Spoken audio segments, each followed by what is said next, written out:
आज हमारे साथ है एक भरदिल अजीज कलाकार जिन्होंने अपने हंगामा के परफॉर्मेंस से सबका दिल लबरेज कर दिया। Actor and chameleon Ranveer Singh. चीते की चाल, बाज की नजर और बाजीराव की तलवार पर संदेह नहीं करते। सुना है बहुत खूबसूरत है। प्रॉमिस मैं कभी फ्रेंडशिप के आगे नहीं बढ़ूंगा। मेरी मर्दानगी के बारे में आप गांव की किसी भी लड़की से पूछ सकते हो मैक्सी भाई, रिपोर्ट अच्छी मिलेगी। कोई दूसरा मेरे को बताएगा मैं कौन है। What as we here for?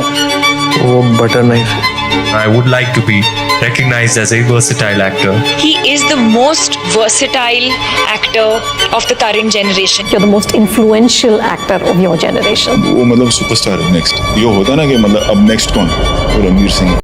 Ranveer Singh, जिसे 6 महीने पहले तक लोग एक फेल्ड सुपरस्टार, जोकर, फुकरा और ना जाने क्या क्या बोल रहे थे, आज वही रणवीर सिंह सिनेमा हॉल से लेकर यूट्यूब वीडियोस तक हर तरफ छाए हुए हैं। लेकिन इस चेंज के पीछे का रीजन समझने के लिए हमें चीजों को थोड़ा सा रिवाइंड करना पड़ेगा। बचपन से ही रणवीर सिंह को एक्टिंग का शौक था और उनका बस एक ही सपना था, हिंदी फिल्मों का हीरो बनना। उससे मैं इतना छोटा था ना, बच्चा, हिंदी फिल्म हीरो बनना था। और शायद इसीलिए जहां उनकी उम्र के दूसरे बच्चे क्रिकेट और फुटबॉल खेलने में बिजी रहते थे, वही रणवीर सिंह अमिताभ बच्चन जैसे सुपरस्टार्स की फिल्में देखने में बिजी रहते थे। ऑल्दो रणवीर सिंह एक वेल टू डू फैमिली से आते हैं और उनके फादर जगजीत सिंह भवानी एक सक्सेसफुल बिजनेसमैन है, लेकिन रणवीर की फैमिली ने उनके इस ड्रीम को सीरियसली नहीं लिया और उन्हें अमेरिका पढ़ाई करने के लिए भेज दिया। लेकिन अमेरिका जाकर भी रणवीर का एक्टर बनने का जुनून खत्म नहीं हुआ। इसीलिए रणवीर ने इंडियन यूनिवर्सिटी से क्रिएटिव राइटिंग की पढ़ाई की और इंडिया आने के बाद रणवीर ने एक एड एजेंसी में भी एज अ कॉपीराइटर जॉब की। लेकिन दोस्तों, रणवीर सिंह का गोल था एक्टर बनना और शायद इसीलिए वो जॉब के साथ साथ हर जगह अपना रेज्यूमे भेजा करते थे। इसके अलावा रणवीर ने 1.5 साल तक असिस्टेंट डायरेक्टर की जॉब की और किशोर नमित स्कूल से एक्टिंग का कोर्स भी किया। रणवीर अक्सर मुंबई के फेमस पृथ्वी थिएटर में जाते थे और वहाँ दूसरे एक्टर्स को परफॉर्म करते हुए देखते थे। और इसी बीच शानू शर्मा, जो कि यशराज फिल्म की कास्टिंग डायरेक्टर थी, उनकी नजर पड़ी रणवीर सिंह पर और यहीं से रणवीर सिंह की डेस्टिनी ने करवट लिया। उस समय यशराज फिल्म वाले एक मूवी बना रहे थे जिसके लिए उन्हें एक नए एक्टर की तलाश थी जो परफेक्ट दिल्ली लड़के की वाइब दे, और रणवीर सिंह में उन्हें वो वाइब दिख गई। उन्होंने रणवीर सिंह को अप्रोच किया और इस तरह रणवीर सिंह को अपनी पहली मूवी मिली जिसका नाम था ट्रिपल बी यानी कि बैंड बाजा बारात। ये मूवी एक सुपर हिट रही जिसने सिर्फ 15 करोड़ के बजट में 96 करोड़ का कलेक्शन किया। और शायद आदित्य चोपड़ा को भी रणवीर का काम इतना ज्यादा पसंद आया कि अपनी अगली movie ladies versus Ricky Bayal में भी रणवीर सिंह को ही कास्ट किया और रणवीर की ये मूवी भी पहली की तरह हिट रही।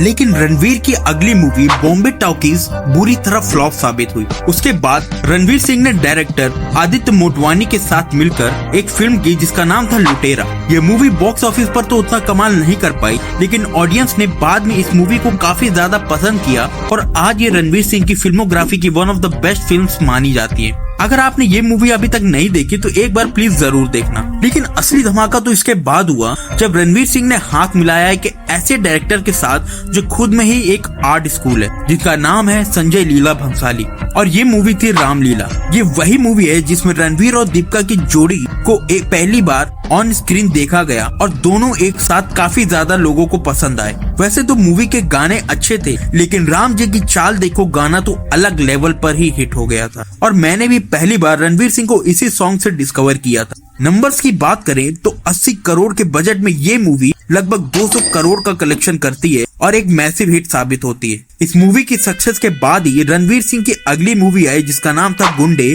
जिसमें के मीम वर्ल्ड के अंडरवर्ल्ड डॉन अर्जुन कपूर भी थे।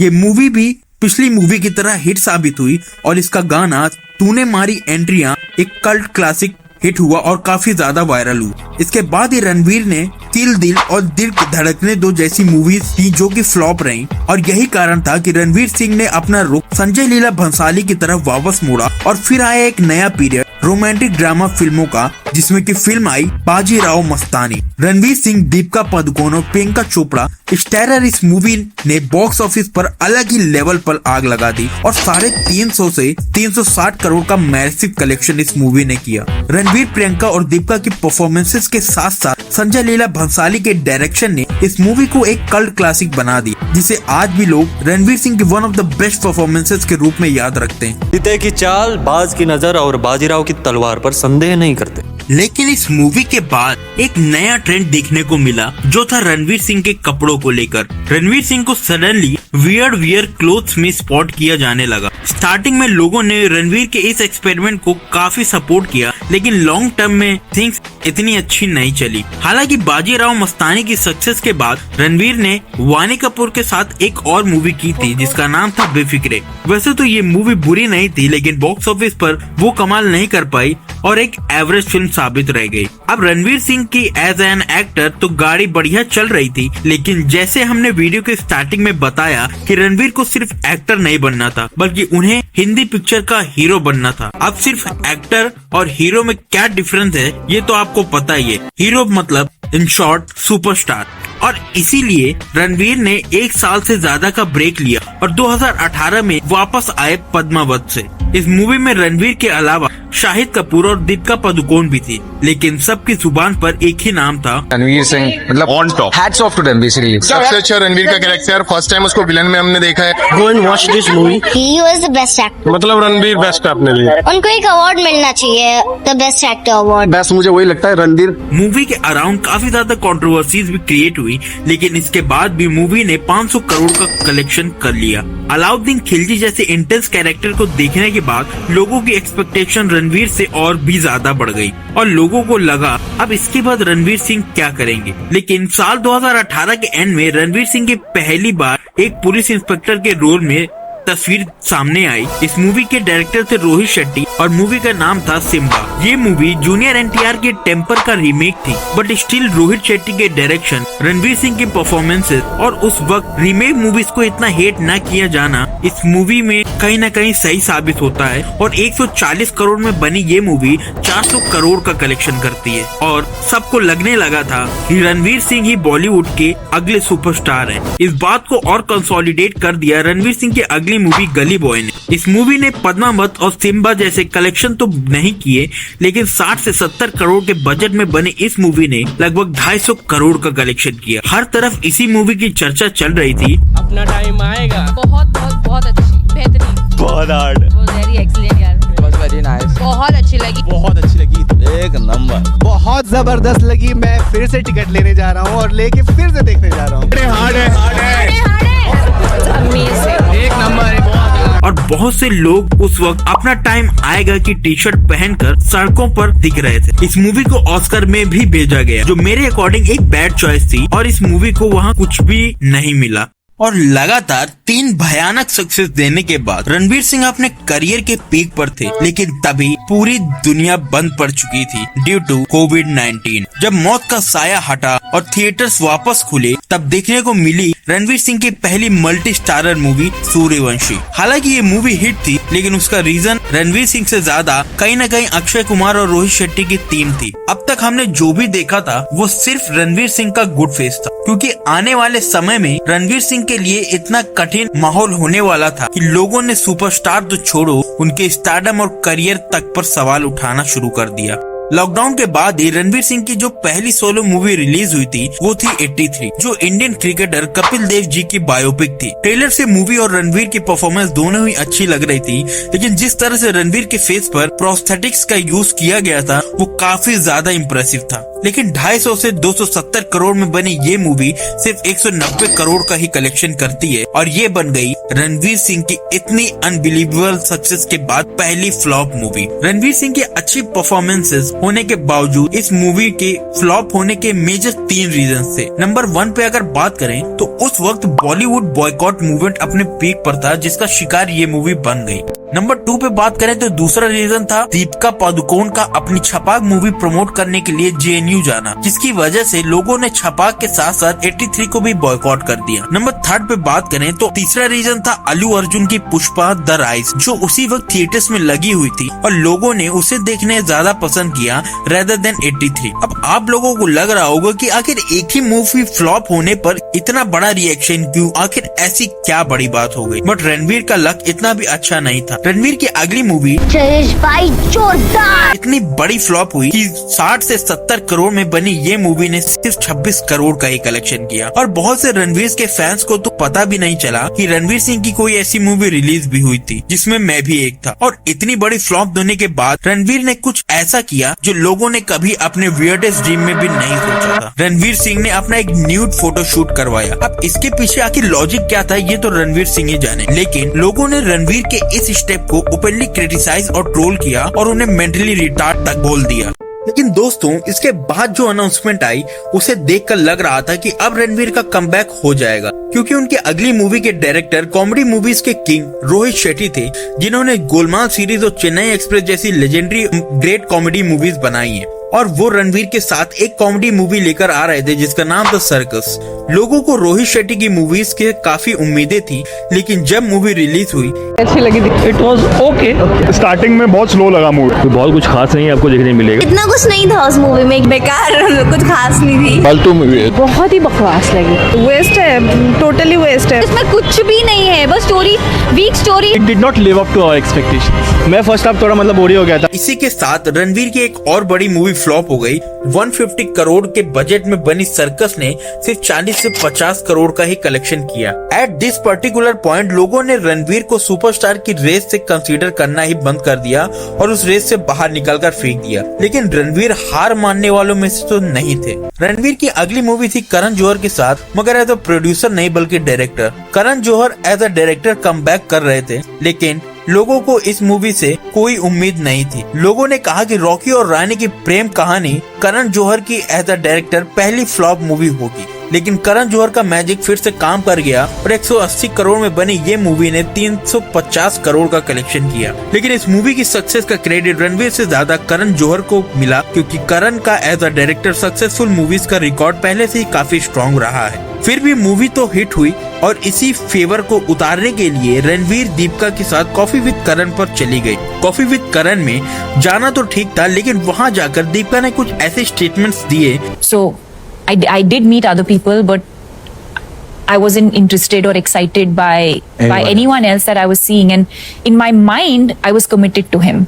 So I would meet other people, but at the back of my head it was like I'm going back. उस स्टेटमेंट के बाद पूरा इंटरनेट पर बवाल ही मच गया और रणवीर को भी काफी ज्यादा ट्रोल किया गया, क्योंकि मीमर्स किसी के सगे तो होते नहीं। मीमर्स ने रणवीर सिंह को उनके weird clothing style, nude photoshoot और बहुत सी डिफरेंट चीजों के लिए ट्रोल करना स्टार्ट कर दिया। और इस पूरे इंसिडेंट ने रणवीर की इमेज को काफी ज्यादा नुकसान पहुंचाया। ये बात हम सब जानते हैं कि सुपरस्टार बनने के लिए रियल लाइफ के साथ साथ रियल लाइफ भी इमेज जरूरी होती है। रणवीर इस पॉइंट पर अपने करियर के लोवेस्ट फेज में थे और रणवीर सिंह के हाथ से बहुत सारी फिल्में निकल गईं, जैसे करण जौहर के साथ तख्त शेल्व हो गई, संजय लीला भंसाली के साथ बैजू बावरा शेल्व हो गई, शक्तिमान के लिए उन्हें रिजेक्ट कर दिया गया, अपरिचित रीमेक अन्याय शेल्व हो गई, प्रशांत वर्मा की फिल्म रुक गई और डॉन 3 में भी उनकी कास्टिंग को लोगों ने काफी ज्यादा क्रिटिसाइज किया। और इसके बाद एक लंबा साइलेंस। रणवीर ने पब्लिक अपीयरेंसेस लगभग बंद कर दिए और कोई न्यूज नहीं थी रणवीर सिंह के अगले प्रोजेक्ट के ऊपर। इसी बीच एक पोस्ट आई थी आदित्य धर की तरफ से, बट ज्यादा किसी ने उस चीज को नोटिस नहीं किया। लेकिन फिर डेट आती है 6 जुलाई 2025, जिस दिन एक टीजर आया।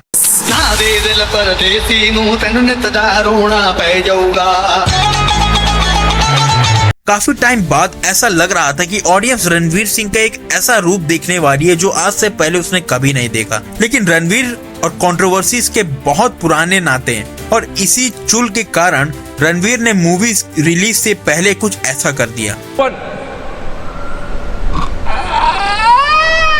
रणवीर सिंह ने एक अवार्ड शो के दौरान ऋषभ शेट्टी की कंटारा मूवी के बारे में कुछ बात करते हुए कुछ ऐसी हरकतें कर दी जो उन्हें नहीं करनी चाहिए थी। इसके बाद फिर से इंटरनेट पर बवाल मचा, लेकिन रणवीर को अपनी गलती का रियलाइजेशन हुआ और उन्होंने ऑफिशियली माफी भी मांगी। कुछ टाइम के लिए लगा कि सब कुछ खत्म हो चुका है, लेकिन ये तूफान के आने के पहले का सन्नाटा था और फिर आया तूफान, जिसका नाम था धुरंधर। धुरंधर का ट्रेलर आने के बाद हाइप 7वें आसमान पर थी और जब मूवी थिएटर्स में लोगों ने देखी पैसा वसूल, पूरा पैसा। रणवीर सिंह ब्लॉकबस्टर, ऐसा स्टोरी पहली बार देख रहा हूँ।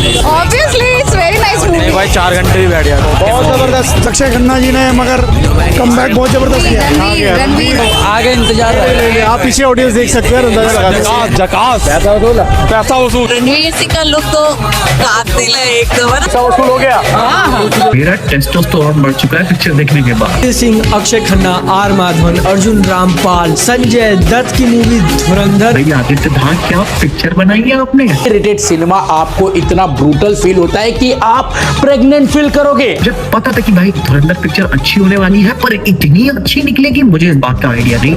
दोस्तों ये मूवी लोगों को इतनी ज्यादा पसंद आई कि 28 करोड़ से ओपन करने वाली मूवी ने देखते ही देखते 1300 करोड़ से भी ज्यादा का कलेक्शन कर लिया। लेकिन अभी एक तूफान और आना बाकी था जिसका नाम था धुरंधर द रिवेंज। इस मूवी में हमें रणवीर सिंह का ट्रू पोटेंशियल और परफॉर्मेंस देखने को मिली और मूवी के कलेक्शन की तो बात ही मत करो। मूवी ने ऑलरेडी 1800 करोड़ का कलेक्शन क्रॉस कर लिया। धुरंधर द रिवेंज पहली ऐसी हिंदी मूवी बन गई पूरे इंडियन सिनेमा की जिसने सिर्फ और सिर्फ हिंदी लैंग्वेज में ही 1000 करोड़ का कलेक्शन किया है। और इस मूवी का इम्पैक्ट इतना ज्यादा हुआ कि लोगों ने कमबैक की बात तो छोड़ो, रणवीर सिंह को डायरेक्ट किंग खान यानी SRK से कंपेयर करना स्टार्ट कर दिया। जहां एक समय पर रणवीर का कंपैरिजन सुपरस्टार की रेस में रणबीर कपूर और विक्की कौशल के साथ होता था, वहीं आज लोग रणवीर सिंह को बॉलीवुड का नया किंग बोल रहे हैं। रणवीर सिंह की स्टोरी हमें यही सिखा रही है कि प्रॉब्लम्स चाहे कितनी भी बड़ी हों, बट अगर अपने काम पर कंटिन्यू मेहनत करते जाएं और लगे रहें तो आपको आपका काम एक दिन आसमान की बुलंदियों पर जरूर लेकर जाएगा। और दोस्तों शायद यही सोच रखकर हमने ये अमेजिंग वीडियोस बनाया है। और दोस्तों अगर आपको जरा से भी हमारा काम पसंद आया हो तो प्लीज इस वीडियो को लाइक करना और आपसे एक रिक्वेस्ट है कि इस वीडियो को ज्यादा से ज्यादा लोगों तक शेयर करो और चैनल पर अगर नए हो तो चैनल को सब्सक्राइब कर लो, साथ ही साथ बेल आइकन को प्रेस करना मत भूलना और प्लीज जल्दी से जल्दी हमारा 4000 घंटे का वॉच टाइम भी कंप्लीट करा दो। बाकी lots of love and thanks to you all. मिलते हैं अगले वीडियो में, तब तक के लिए जय श्री राम।